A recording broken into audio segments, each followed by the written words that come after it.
Hey guys, so I got my pedal board together. I got new Velcro, and I got to show you this.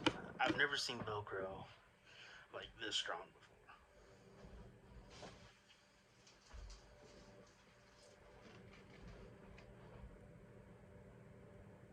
Yeah.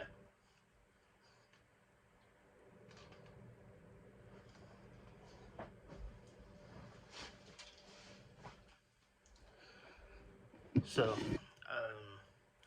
now I just need to wire it. If you guys know a good way I should wire it, let me know. I might have to move pedals around, but let me know like the best way to wire it. Like, what do I need? What's the order? Because I have no idea.